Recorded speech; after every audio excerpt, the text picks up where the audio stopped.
How to make a Gin Bramble cocktail.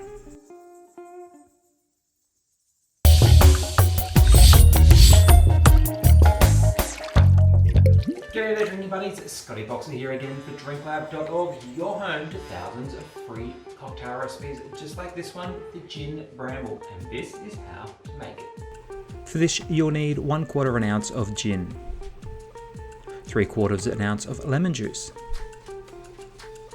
3/4 ounce of sugar syrup, and 3/4 ounce of raspberry liqueur. In a cocktail shaker with ice, pour in your gin, sugar syrup, and lemon juice. Give that a shake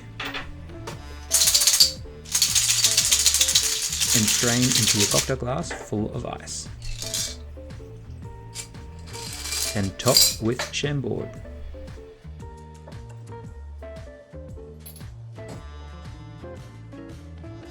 And there you have it, the Gin Bramble. Don't forget to sign up to become my drink buddy, subscribe to our YouTube channel for more cocktail recipes, and I will see you next time. Go out and enjoy yourself, don't destroy yourself. Cheers.